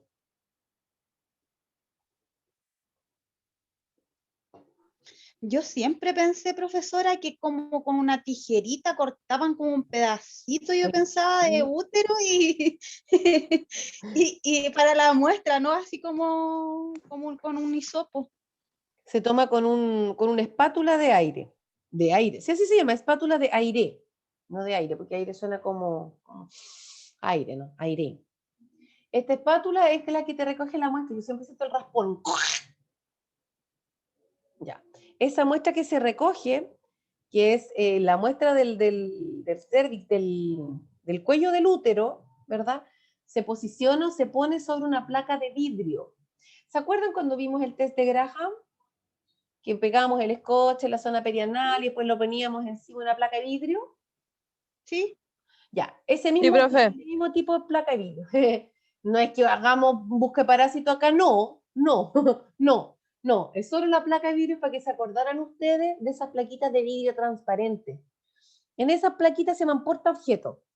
Sacamos la muestra del paciente, la matrona saca la muestra de esa usuaria, la pone o la aplica encima de ese portaobjeto, se aplica el fijador, la laca, y se envía al laboratorio para el análisis de la muestra. ¿Sí? Ok. Normalmente el Papa Nicolau se realiza el examen 21 o 25 años hasta los 64 años. Y cuando usted está embarazada, recordando que el cáncer cervicuterino, una de las causas que tiene precisamente es la presencia del virus del papiloma humano, VPH, que se transmite a través de la actividad sexual. ¿Sí? Como eso ha ido sucediendo de forma mucho más temprana que antes, se toman los exámenes preventivos, bueno, cuando la mujer está embarazada y también cuando existen antecedentes familiares de un cáncer cervicuterino, también se pueden tomar de forma más precoz. Vamos a necesitar el espéculo, horrible elemento de la vida, guantes de procedimiento que va a tener la matrona, que es la que realiza el procedimiento, usted también, porque le va a pasar ese portaobjeto con la muestra que usted va a tener que meter dentro de una cajita y enviar. Mascarilla, simple, porque, digámoslo, espátula de aire, que es este palito que ustedes ven aquí, el hisopo o Cytobrush, que es un hisopo largo que tiene como un cepillito. La laca, que es un fijador, no es la laca que uno se echa en el pelo, se echaba en los 80. No, no, no, es una laca especial que se utiliza para poner encima. Es una laca citológica, una laca para fijar células. Y el portaobjeto. ¿Cuál es el rol del técnico en enfermería en este caso? Bueno, preparar a la usuaria, ¿verdad? Hay que explicar el procedimiento si es la primera vez que viene, si no es la primera vez que viene, acompañar. Igual uno va guiando, hola, buenas tardes, mi nombre es papá, pase por favor, la matrona viene en un momento, tómale el examen. Necesito que usted se saque la ropa de la cintura para abajo, retírese la ropa interior, póngase este delantal, ¿verdad? Para que le cure y siéntese en esa camilla. Por favor, eviten palabras tales como sáquese los cuadros. Los cuadros. Yo no ando con una Mona Lisa allá abajo. No tengo por qué andar con un cuadro colgando. ¿Ok? Los churrines. Ah, mírenme de los churrines. Tampoco se utiliza esa palabra. La ropa interior. Sáquese la ropa interior, póngase el delantal desechable. ¿Ya? Siéntese en esa camilla que está ahí. Va a poner el trasero, los glúteos, lo más cercano al borde de la camilla y una de cada pierna va a ir a los estribos correspondientes. La idea es que cuando venga la matrona usted separe las rodillas, no las junte, porque si no, no podemos tener acceso a revisar. Tiene que abrir las piernas bien abiertas para que pueda introducirse este espéculo y realizar el retiro de la muestra. ¿Ya? Le va a dar la explicación a la usuaria, va a entregarle los insumos a la matrona y puede ir acompañando a la persona que se está realizando el examen también. De todas formas, este examen del Papa Nicolau es un examen que se toma, que la matrona toma normalmente solo, como por un tema de privacidad del usuario. Entonces usted puede dejarla preparada, trate de cubrirle bien las piernitas con el delantal, si no le alcanza, busque una sabanita, un biombo o algo para mantener la privacidad del usuario, porque ya es desagradable y sumamente intimidatorio el tenerte en una posición así de tanta vulnerabilidad en la camilla, para que más encima, Cristiano, que pase, te den las pompas, si uno igual tiene su dignidad, ¿cierto? ¿Sí o no? sí, Sí, profesora. Ya, muy Sí, bien. Siempre harta conciencia. Ok, hasta acá. Papa Nicolau, ¿hay alguna duda? Mire, no, profe. don Felipe. ¿Ah? No, no hay duda, profe. Y hola, Don Felipe, ya que usted está acá, quiero hacer una pregunta. Ah, ya empezó ya. ya. Don Felipe, cuénteme, ¿para qué se realiza el examen del Papa Nicolau? para tomar muestra esta del cáncer intrauterino, algo así creo que fue que dijo. ¿Cérvico? Cérvico, eso, cérvico intrauterino. Cérvico uterino, perfecto. Ya. Nómbreme solamente dos insumos, nada más que dos que se utilizan en el Papa Nicolau. Solo El hisopo ese que viene con cepillo en las puntas, que es largo, ¿Ya? y la espátula de aire. ¡Ay, very good! Muy bien, ya, excelente. Súper bien. Vamos al siguiente procedimiento de colaboración, que es la paracentesis. Oh my God. El procedimiento de paracentesis es un examen o un procedimiento que tiene como finalidad dos cosas. Una, realizar una descompresión abdominal, ¿verdad? Reducir o eliminar una cantidad de líquido que está ubicado dentro de la cavidad del peritoneo, que no tendría por qué estar ahí, ¿verdad? Producto de una enfermedad se acumula este líquido ahí. Entonces, uno de los objetivos es poder retirar o drenar o hacer fluir esta cantidad de líquidos acumulados, y lo otro es para poder tener una muestra que enviar al laboratorio para hacer el análisis, ¿ya? Esta acumulación de líquidos se puede generar por diversas patologías, como les comenté. Una de ellas, y es la que me parece que en algún momento se las dije antes, es los pacientes que tienen una cirrosis hepática o que están con un daño hepático crónico, tienen esta disminución en la producción de albúmina, que se acuerdan que les había comentado que era un tipo de proteína que se encargaba de mantener la presión oncótica o el agua dentro del vaso sanguíneo. Ya, o bien, cuando no tenemos esta albúmina o hay muy poca producción de esta albúmina, que la hace el hígado, normalmente el hígado está malo, así que no estamos trabajando el día de hoy, ¿cierto? Está trabajando muy poquitito. Entonces, cuando no existe esta cantidad de albúmina, la sangre, el líquido, el agua de la sangre, ¿sí? Sale del vaso sanguíneo, se va a través de los poros, de las venitas, de las arterias, se arranca y se va hacia la cavidad peritoneal. Y entonces, como ocurre eso, se genera esto. Es un hombre, no tendría por qué estar embarazado, ¿cierto? Miren cómo está ese ombligo. Eso es un ombligo. Un ombligo. Tragedia, ¿no? Ok. Si se ven, hay una acumulación súper importante y esto es pura agua líquido, es puro líquido, no es un marciano. ¿Ya? Todo este líquido que está acumulado acá necesita ser drenado. Considerar que esta cavidad peritoneal no tiene anatómicamente la función de mantener una cantidad de líquido dentro de sí, ¿verdad? Y además pensemos que este usuario, por ejemplo, en posición, ¿cómo se llama? Acostado, debe tener mucha dificultad para respirar, porque ese abdomen, esa guatita con harto líquido está presionando acá entre las costillas, ¿verdad?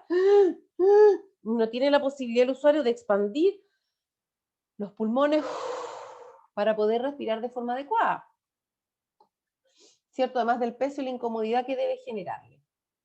¿Sí?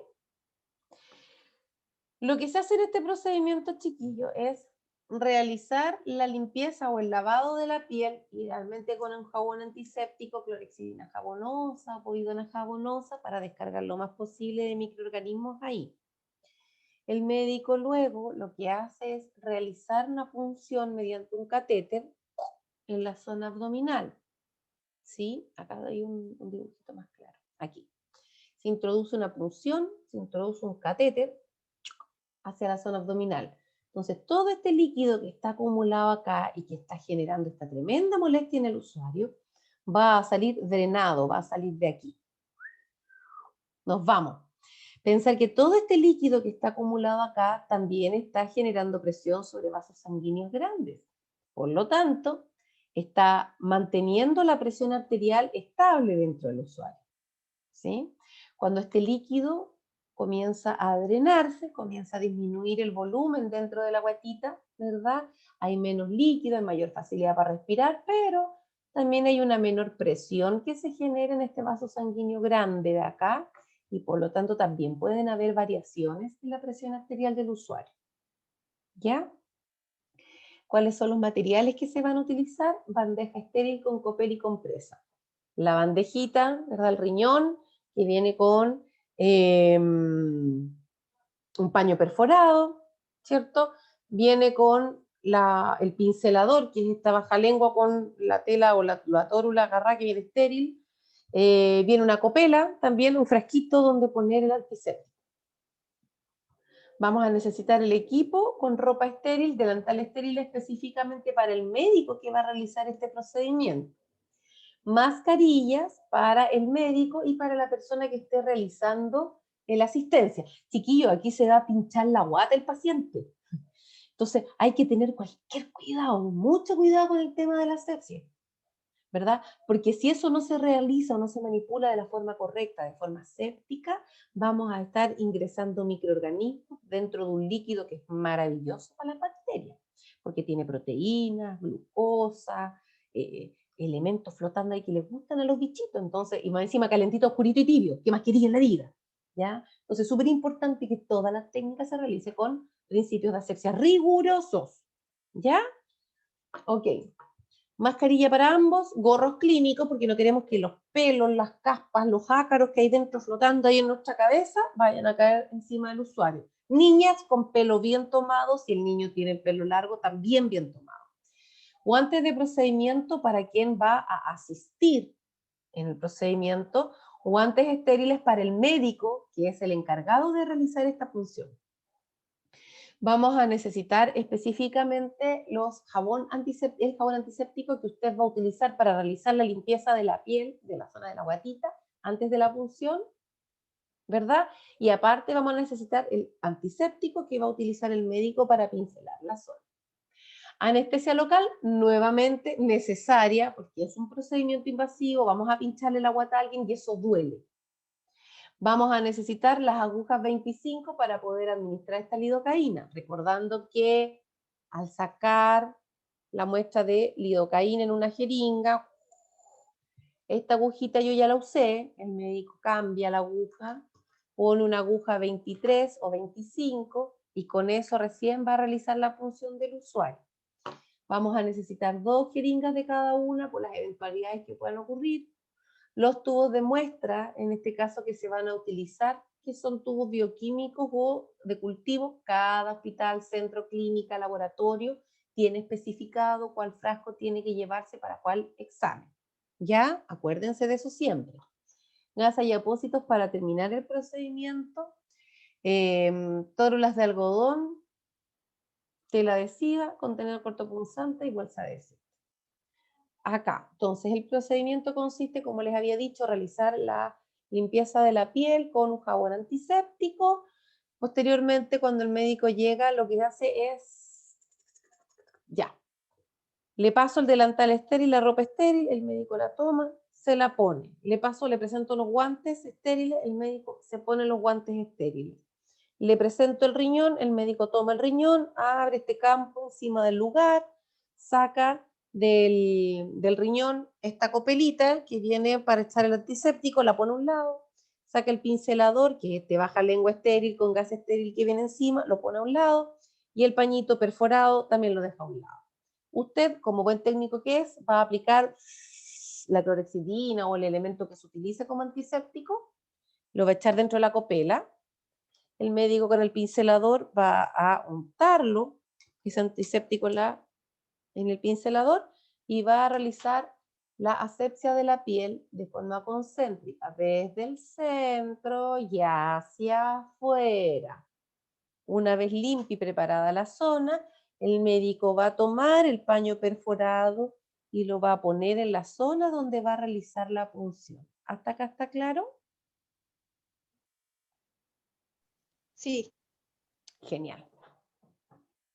Va a necesitar también el trócar o la bránula, ¿verdad? Que se va a introducir en la zona, ¿sí? Entonces usted le va a pasar la bránula, el médico va a tomar esta bránula, va a palpar con su guante estéril en la zona donde va a funcionar, clava, retira la guía metálica, hace salida de líquido.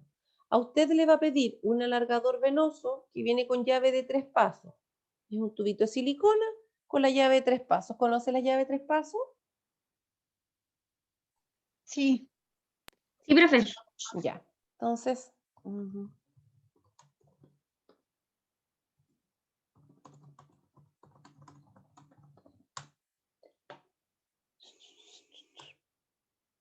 tucu, acá. Para aquellos que no me contestaron, le pasa el alargador venoso con la llave de 3 pasos que viene incluida. El médico va a tomarla, va a sacar la guía metálica, se la va a pasar a usted la toma y la desecha en la caja cortopunzante, o le va a pedir que le acerque la caja cortopunzante y él va a echarlo directo.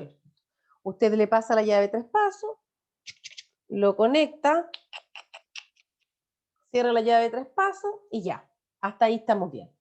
Esta es la llave de 3 pasos. Si el médico requiriera sacar un examen, por ejemplo, va a dejarla en esta posición, cosa de que, perdón, no está. ¿Dónde podría haber una llave más de otra forma? Con las otras posiciones, ¿la ven? No, no se ve. Ya, no importa. Vamos a hacer como que en este caso, acá. Aquí está conectado el catéter del paciente, el alargador venoso, perdón. El alargador venoso que va hacia el paciente. Hacia el paciente. Ok. Esta parte de acá va a quedar así. ¿Sí? Aquí esta tapita para afuera. Vamos a conectar una jeringuita previamente y cuando pongamos en esta posición la llave de 3 pasos, se aspira el contenido, cosa de que el líquido pase de aquí para acá directamente en la jeringa. Una vez que nuestra jeringa ya está llenita, ¿verdad? Que ya tiene el líquido que necesita sacar para la muestra. Ay, me quedó feo, perdón, ya. Aquí está hacia el paciente, pues. Una vez que la jeringa ya está lista, lo que se hace es dejar la llave de 3 pasos así, para que solamente el flujo vaya de aquí para allá. Y para allá lo que vamos a hacer es poner acá una bolsa de recolección o un equipo de recolección. Dicho de otra forma, por si acaso no fui lo suficientemente clara, no sé si estoy bien. Ya. Aquí está la bránula, alargador venoso. Aquí va a estar la llave de 3 pasos. Uy, qué dibujo mal, por Dios. Ya. Me mandaron al kinder por si acaso, pero no aprendí. Puse la llave de 3 pasos al revés, man, sí. Por Dios, ya, cuaviloso. Ya. Aquí está el alargador venoso. Vamos a dejar puesta la llave de 3 pasos en esta posición para permitir que el líquido fluya desde la cavidad abdominal hacia la bolsa de recolección. Cuando necesitemos tomar exámenes, lo que vamos a hacer es poner aquí la llave de 3 pasos, cortando el paso hacia la salida y con la conexión para allá. Entonces, en una de estas partes destapamos, ponemos la jeringa, conectada a la llave de 3 pasos y permitimos que el líquido vaya de aquí hacia acá. ¿Se comprende un poco, no, chiquillos? Sí, profe, por lo menos yo sí entiendo. Ya, le agradezco mucho. Y el que no pregunta ya no puedo hacer más, ¿cierto? Cuando la punción entonces tiene como objetivo solamente evacuar, nosotros dejamos el alargador venoso igual, con la llave de 3 pasos, pero lo dejamos abierto solo para que fluya hacia la bolsita. Cuando necesitamos tomar una muestra de ahí, lo que hacemos es bloquear el paso hacia la bolsa recolectora. En el fondo esa llave de 3 pasos va a quedar con la espalda así. Va a llegar el líquido acá, tiqui, tiqui, tiqui, tiqui. Acá voy a conectar una jeringa y voy a aspirar el líquido que necesite. ¿Sí? Y una vez que ya eso se haya llenado la jeringuita, sigo manteniendo la llave de 3 pasos fácil para que vaya evacuando. Importante además tener tela adhesiva para poder fijar parte de este alargador venoso a la zona abdominal del paciente, porque no vamos a dejarla flotando ahí lista para que se arranque, ¿no es cierto? Además vamos a necesitar tela adhesiva o Tegaderm para dejar fija esta bránula que está puesta en la zona abdominal del usuario, porque de lo contrario también va a salir cascando de ahí, y no es la idea. ¿Cuál es el rol del técnico en enfermería en este caso? Preparar al usuario, primero que nada pidiéndole que orine, para que esa vejiga no esté llenita de orina y que corramos el riesgo de puncionarlo. No nos haría ningún chiste, de verdad que no. Entonces, si está vacía, la vejiga se va a mantener acá abajo escondida, no va a estar empujando hacia adelante, ¿ya? Va a estar más escondida. Se va a realizar la punción del usuario una vez que nosotros, como rol del TENS, también hayamos preparado la piel previamente. O sea, lavar la piel. Presentamos el material al médico. Cuando el médico nos va pasando las muestras o nos pasa la jeringa, nosotros vamos echándola dentro de los frasquitos que corresponde, rotulamos la muestra y enviamos. Otra parte súper importante, que es parte del rol del técnico en enfermería, es el control de signos vitales, por lo que les comenté. Cuando este abdomen, que está globuloso, distendido, comienza a perder volumen, se ejerce una menor presión también en grandes vasos sanguíneos. Este paciente, toda esta agua que tiene acumulada acá, no la sacó de afuera, la sacó de su propio cuerpo. Significa que dentro de sus vasos sanguíneos, el volumen que hay, la volemia es menor. La cantidad de litros de sangre que tiene el paciente va a ser más reducida, ¿sí? Y como es más reducida, recordando el concepto de presión arterial, que es la fuerza que ejerce la sangre al pasar por las arterias, tenemos que tener consciente que si hay menos sangre, hay menos volumen, vamos a tener también menos presión. Por eso es importante realizar un control de presión arterial y un control de frecuencia cardíaca de forma constante. ¿Ya? Además, dígame. Una consulta, y ese catéter quedará como transitorio, o sea, mientras se le saca el líquido, o Solo mientras quedará, se le saca. y después si necesita de nuevo que le extraigan líquido, de nuevo tienen que hacerle el proceso. Sí, es que los procesos de acumulación de líquido, de realizar la paracentesis, no son procedimientos diarios. Se pueden realizar cada 10 días, cada 15 días, según la necesidad del paciente. Hay veces que cada, no sé, pues un mes necesita ir a hacerse la paracentesis. ¿Ya? Ahí tienen que volver a funcionar. Ah, ya. Gracias. Ya. Posterior al procedimiento, vamos a controlar por 1 hora la presión arterial y la frecuencia cardíaca cada 15 minutos. Salió del procedimiento, controlo frecuencia cardíaca y presión arterial. Hago un control completo, pero yo énfasis, ojo, miro, lo que más atención pongo, presión y frecuencia cardíaca. Pasaron 15 minutos, lo mismo. 15 minutos después, lo mismo. 15 minutos después, lo mismo. ¿Ya? Necesito mantener de cerca monitorizada la hemodinamia del usuario. Lo acomoda. Ay, miren, esta cosa es súper importante. Medir el peso y el perímetro abdominal antes de ingresar a realizarse el procedimiento. Perímetro abdominal del ombligo, dando la vuelta al ombligo. Antes de iniciar el procedimiento y después que termine el procedimiento también. ¿Ya? Porque obviamente la idea es poder medir cuánto es lo que bajó en volumen el usuario. Y en el peso también es otra forma de objetivar cuánto es el volumen perdido. Esto es lo que ya le había comentado. Ah, mire, registrar el volumen y las características del líquido que se drenan también es parte del rol de ustedes. ¿Sí? Vaciar la bolsa del drenaje con técnica séptica también es función de ustedes. Abren la bolsita, echan en el jarro graduado, se terminó de vaciar, cierra la bolsita, abre el circuito arriba, deja esto alejado del suelo, toma el jarro graduado, lo mide, evalúa las características, elimina y registra. ¿Se entiende? Sí, profe. Ya, bacán. Otro procedimiento más es la punción pleural o toracocentesis. Esta punción pleural o toracocentesis tiene como objetivo poder tomar una muestra de líquido pleural o drenar cuando hay un exceso de líquido pleural. Esto a modo de recordatorio y utilizando mis dibujos feos, les digo que recuerden que nosotros tenemos el pulmón, ¿cierto? Tenemos una pleura interna, que es la que está en contacto inmediato acá con el pulmón, y tenemos una pleura externa, que es la que está separadita de esta pleura interna. Entre medio de las dos hay un espacio virtual, así muy, muy chiquitito, casi nada, que normalmente se mantiene lubricado con un líquido pleural. Este líquido pleural aparece, se absorbe, desaparece, se produce nuevamente, siempre hay una cantidad mínima dando vueltas. Y lo que hace es evitar que estas pleuras se peguen, que colapsen, o que se froten y se rompan, o que se griten. ¿Ya? Cuando hay un proceso infeccioso en los pulmones, esta pleura interna puede verse irritada, ¿sí? O puede haber un estímulo que aumente el líquido pleural. Si la pleura interna se irrita, va a quedar cada vez más cerca de la pleura externa.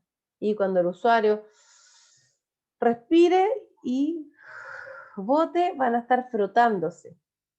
Y si se frotan, se genera irritación en ambas caras de las pleuras. ¿Sí? Esa irritación que se genera. Como se irrita, el líquido pleural comienza a aumentar en su producción para tratar de meterse entre medio y evitar que sigan friccionándose. ¿Sí? Pero este aumento del líquido también va a ir generando mayor inflamación o mayor estímulo inflamatorio, por lo tanto van a ir engrosándose un poquitito más también la cantidad de las pleuras y va a haber más producción todavía de este líquido pleural. Como consecuencia, habiendo tanto líquido pleural que se genera y que no se va absorbiendo a velocidad adecuada, porque todo este líquido pleural en condiciones normales se produce, se absorbe y vuelve a producirse otra cantidad. Aquí no alcanzó a producirse. Entonces no alcanzó a absorberse. Aquí empieza a acumularse en las bases de los pulmones este líquido pleural. Y este líquido pleural incluso puede estar ya afectado por la infección pulmonar y no ser solo líquido pleural, sino que además tener contenido de pus. ¿Ok? Ok. Entonces, ¿qué es lo que se hace para aliviar esta situación o para mejorar al paciente? La punción pleural o toracocentesis. ¿Ya? La idea es extraer el líquido de la cavidad pleural, del espacio extremo de las pleuras, ¿verdad? Y se debe realizar con anestesia local igual que los anteriores. Estos tipos de análisis pueden ser bioquímicos, podemos evaluar la cantidad de hematocritos y glóbulos rojos dentro de esta muestra, podemos analizar las características que tienen las células, cómo está compuesta este líquido, qué tipo de células hay. Citológicas, podemos evaluar las características de estas células, si están anormales, grandes, chicas, etc. Microbiológicas, en el caso de que haya microorganismos, o inmunológicas, cuando sospechamos de que hay algún componente inmunológico que se esté afectando acá. Para análisis bioquímico de la punción pleural, va un tubo sin anticoagulante, se administran 5 ml de líquido. Para el hematocrito, en la punción pleural, va un tubo con anticoagulante, porque hematocrito, acuérdense que es el porcentaje de glóbulos rojos que hay en la sangre. Aquí voy a buscar un hematocrito, un porcentaje de glóbulos rojos que hay dentro del líquido pleural. Entonces voy a tener que meterlo en un tubo con anticoagulante para evitar que se me arme el quesillo, con 3 a 5 ml. El de morfología va en un tubo específico que va heparinizado o con algún tipo otro anticoagulante, también 3 a 5 ml de líquido. En el caso de los citológicos, nuevamente un tubo con heparina, el volumen es menor. Perdón, 1 ml de heparina con un volumen mayor, de 30 a 50 ml de líquido. Microbiológica, tubo estéril o medio cultivo. E inmunológica, nuevamente tubo seco. ¿Ya? La idea es que esta punción pleural, como es un procedimiento altamente invasivo, nos puede aportar toda la información que el médico necesita para poder tener la mejor decisión terapéutica. Bueno, para poder realizar este procedimiento, el usuario va a tener que estar sentado, espalda echada hacia adelante, en posición curvado, coditos apoyados sobre una mesa, como cuando ustedes iban al colegio en esos tiempos nomás, no ahora, y se apoyaban en la mesa de clases para dormir así, ya, esa misma posición es la que debieran ir adoptando para poder realizar el examen. ¿Sí? Se va a introducir la aguja en los espacios, en el espacio interpleural, el espacio pleural, ¿sí? Y se va a realizar finalmente la extracción del líquido. La idea es poder dejar el drenaje, ¿verdad? Y si se requiere tomar una muestra, que también se pueda tomar la muestra directamente desde ahí, ¿ya? Aquí miren, por ejemplo, solamente estábamos drenando una cantidad, seguramente era poca, para poder sacar para examen, qué sé yo. ¿Sí?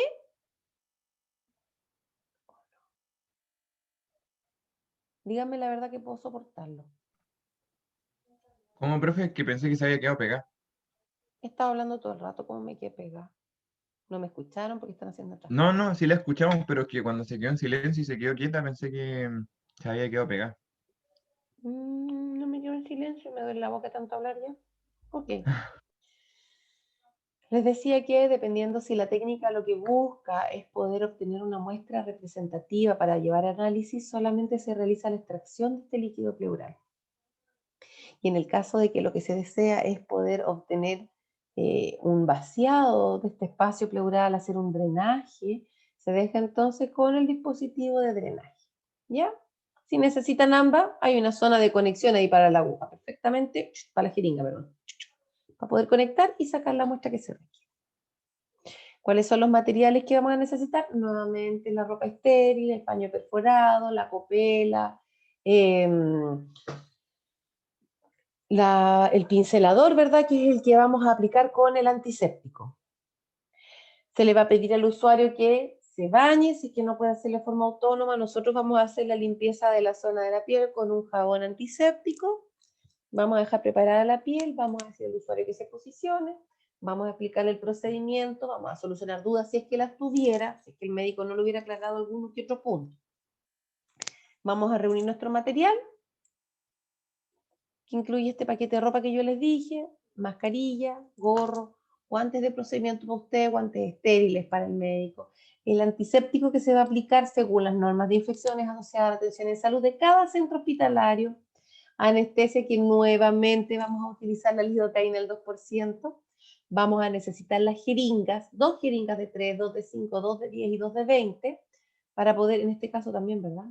Sí, en este caso también podríamos necesitarlo, para poder realizar los distintos procedimientos, ya sea para la administración de la lidocaína o para la extracción de la muestra, ¿ya? Profe, yo tengo una duda. ¿Para qué Dígame. es necesario la cofia?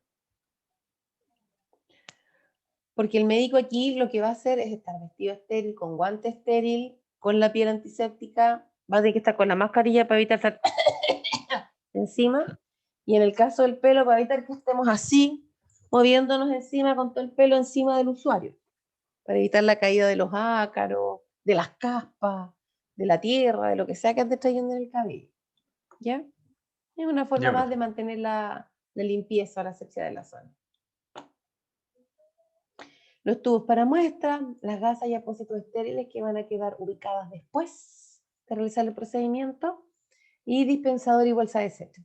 En el caso de que sea evacuadora, es decir, en el caso de que nosotros necesitamos eliminar todo este líquido que está aquí, vamos a necesitar además, aparte de la bránula o del catéter que se está poniendo ahí, vamos a necesitar el alargador con la llave de 3 pasos y el recolector,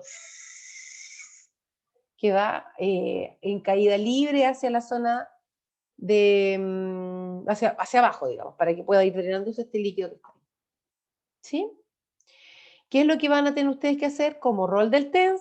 Preparar al usuario, preparar la piel, aclarar las dudas, etcétera, realizar un control de signos vitales previo,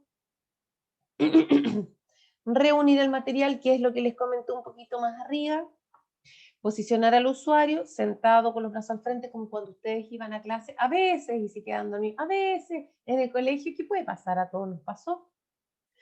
Presentar el material al usuario, al médico en la medida que lo va requiriendo. Mismo procedimiento, pasarle la ropa estéril, pasarle los guantes, pasarle el riñón. Toma el riñón, hace su campo, toma el riñón por dentro, lo pone a un lado, saca la copela, la pone a otro lado, o usted le agrega el antiséptico, toma el paño perforado, toma los pinceladores, unta el pincelador, limpia la piel desde el centro, en forma concéntrica hacia afuera, toma el paño perforado, lo posiciona ahí, usted le pasa la jeringa de 3 cc o de 5 cc, él la toma, saca la cápsula, usted le presenta la lidocaína, él carga la lidocaína, saca la aguja, la desecha en la caja cortopunzante, usted le abre la aguja número 23 o 25, según lo que le indique, la toma, le saca la tapa, realiza la punción con anestesia para anestesiar la zona, y de ahí en adelante todos los procedimientos lo que le vaya a solicitar. Una vez que recolecta las muestras, si es que va con muestra, rotula el frasco y lo envía al laboratorio. Y aquí fíjense lo importante, chiquillos, el control de signos vitales, específicamente frecuencia respiratoria y si es que el usuario está con disnea. Piénsenlo de esta forma. Se puncionó una parte del pulmón, se drenó el líquido y con eso el paciente podría hacer sin ningún tope. Pero si acá no quedó bien sellado, si no hubo una buena manipulación, aquí puede comenzar a entrar aire y hacer que se colapse el pulmón y todo esto se llene de aire y el paciente está saturando ahí 60%, 70%. ¿Ok? Especialmente en frecuencia respiratoria en cuanto al número de respiraciones por minuto y a las características de la respiración. ¿Ok? Ustedes no respiran así.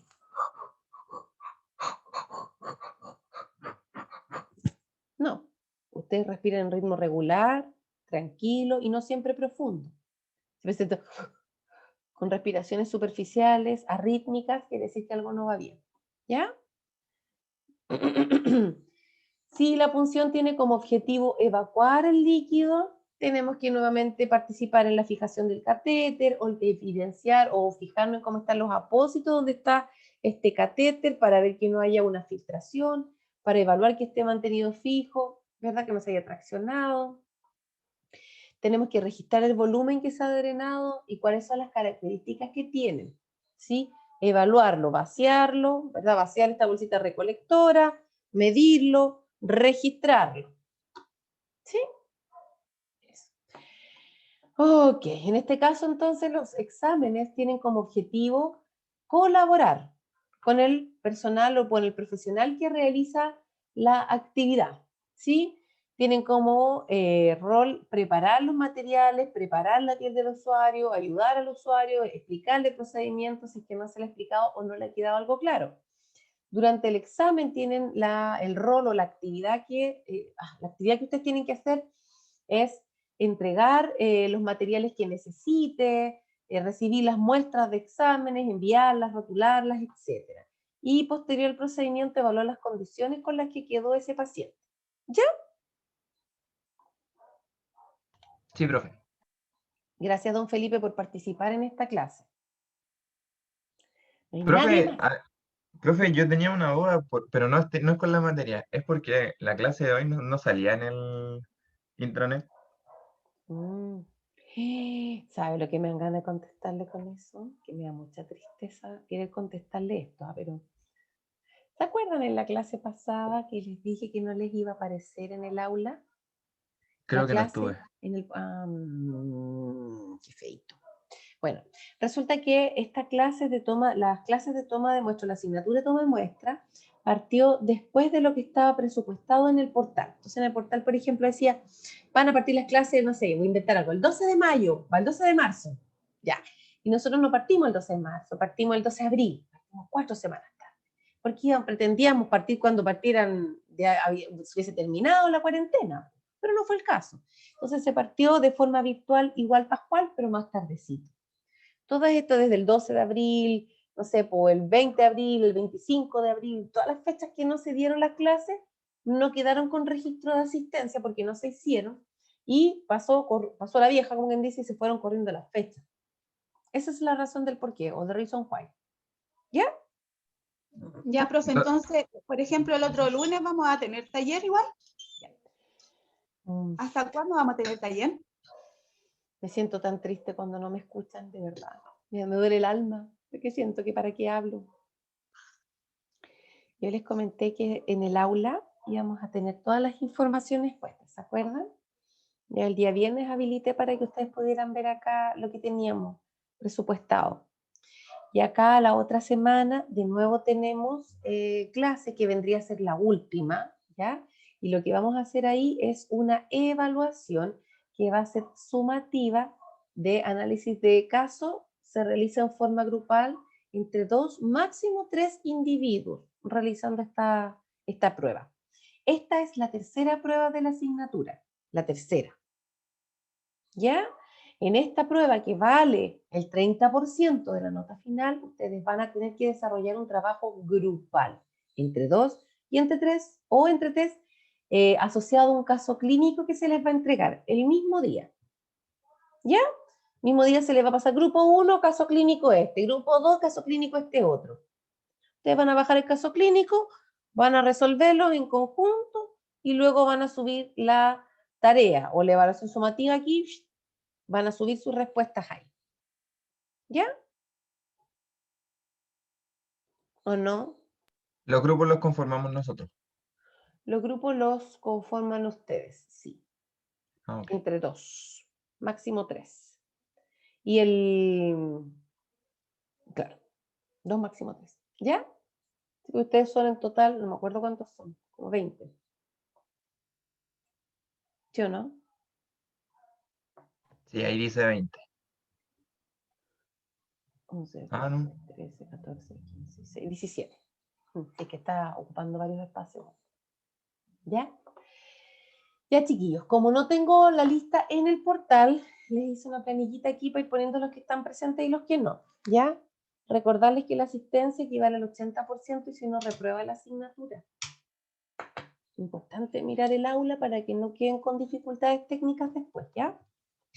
Daisy Aburto, ¿está presente? Presente, profesora. Muy bien. Ay, se me puso por acá nada que ver. Y me puso minúscula, qué pesado. Ya, pues, ya dije aquí. Caramba. Ok. Ángela Acevedo. Ángela Acevedo. Ángela Acevedo queda ausente de la lista. No participa. Ángelo Alvarado. Ángelo Alvarado. Ángelo. Ángelo Alvarado. Ok. Catherine Bustamante. Catherine Bustamante. Catherine Bustamante. Micaela Cárcamo. Dijo, Ya. Ok. Yanara Céspedes. Yanara Céspedes. Yanara. Yanara Céspedes. Ausente de la lista. Daniela Díaz. Presente, profesor. Ok. Mari Luisa Yera. Mari Luisa. Mari Luisa. Mari Luisa no está, queda ausente. Felipe Lisboa. Está presente. Presente. Muy bien. Jennifer Marcelo, ella no existe. Silvana Maripán. Silvana. Silvana no está, ausente. Catalina Muñoz. Presente, profe.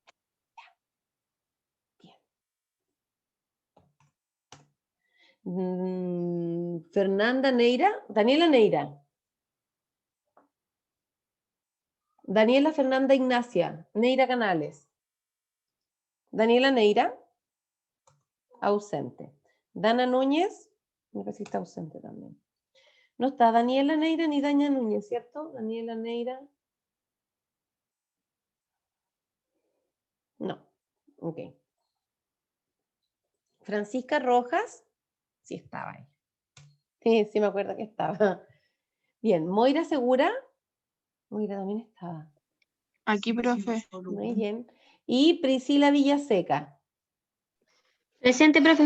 Muy bien. Quedan, voy a poner presente en la lista porque son los que son menos. Ya ustedes me dicen si alguien faltó.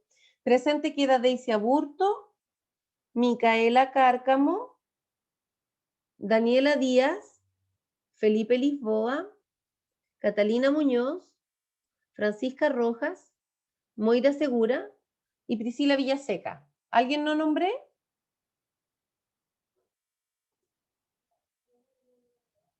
Ok. Al parecer lo nombra todo. Ok. Y somos 8 en la clase. Sí, habían como poquitos hoy día. Bueno, ojalá que lo Profe, es que no salía a la clase. Lo en el mismo, portal. profes, de nuevo, lo mismo de la clase y tal vez. Chiquillo, miren, solamente para cerrar este tema y no quiero que se tope más de nuevo porque ya me va a entristecer el alma profunda. Miren, les dije la clase pasada Cuando nosotros vimos esto, chiquillos, como ustedes no tienen en la lista, en el portal no les aparecen las clases, tienen que guiarse por el aula. Nosotros nos queda todavía una clase. El viernes voy a abrir el aula como siempre para que ustedes vean lo que hay. Y desde el viernes, ¡chachán!, que está abierta aquí con fecha y hora. Así que no me digan nunca más que nadie sabía, que no sabían. Pudieron haber pensado que no tenían porque en el portal no salía. Sí, puede ser. Pero ojo, se los dije en clase y ojo, tendrían que haber revisado su aula, ¿ya? Porque la información sí estuvo presente. Eso. Ya Profe, yo avisé en el grupo que el lunes que viene hay clase y prueba en el mismo momento, así que está avisado. Sí, por algo tiene que le llamar la atención si tienen 3 pruebas y han hecho 2, tragedia nacional, si no la rinden después, van con el 1, no tiene ni un brillo eso. Ya, mis queridos, cuídense harto, por favor, no anden saliendo si no es necesario, no quiero a nadie morido, ya ni con principio de autopsia, ni con olor a gladiolo, ¿ok? Ya, cuídense harto, que tengan un muy bonito día. Y voy a dejar subir igual la clase, nomás ya para que puedan los compañeros que no asistieron, por la razón que sea, puedan acceder a verlas por último. ¿Ya? Ya, profesora. Chao, chao. Chao, que tenga buena Chao, tarde. profe. Cuídense. Chao, profe, gracias. Chao, profe. Chao, chao. Chao, profe. Bye, bye.